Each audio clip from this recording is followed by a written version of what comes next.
I am the father of Paul Kossoff, the famous blues guitarist of the group Free, who broke up in 1972, and today is the 28th anniversary of Paul's death in 1976.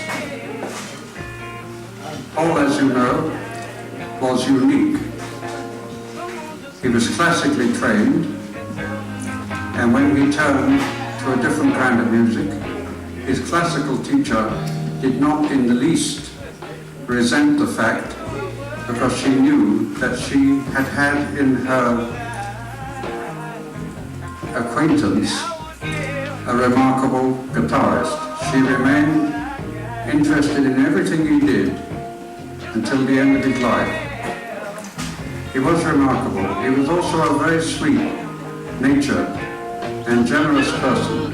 He is much remembered as much for his personality as for his playing. People felt comfortable with him. As you know, tonight's group that you are about to hear now is one of a number of groups who play free repertoire, and they, I suppose, take Free as an inspiration for the way they play. Now this is, of course, a great compliment to that group. I am in touch with one or two of the members of that group, in particular Paul Rogers, who has become a world figure as a blues singer. A remarkable man and an immensely generous man. He gave one of his guitars, which had once been owned and played by Eric Clapton, and owned and played by Paul Kossoff, and owned and played by Paul Rogers.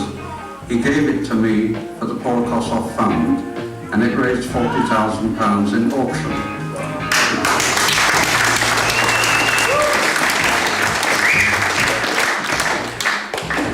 I will tell Paul Rogers how you applauded his generosity.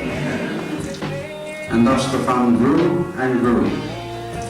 It is now reducing because I don't really work much anymore. I am a little older than I look. In fact, there aren't many people about who are as old as me. So I do less. And this today, this evening, has been a very great pleasure for me to do this.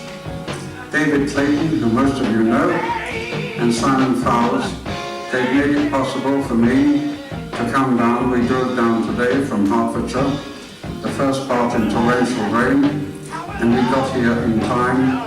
And it's a great pleasure to meet you, and I hope that you will have a marvelous evening. And I give you now the group Freed. Good night.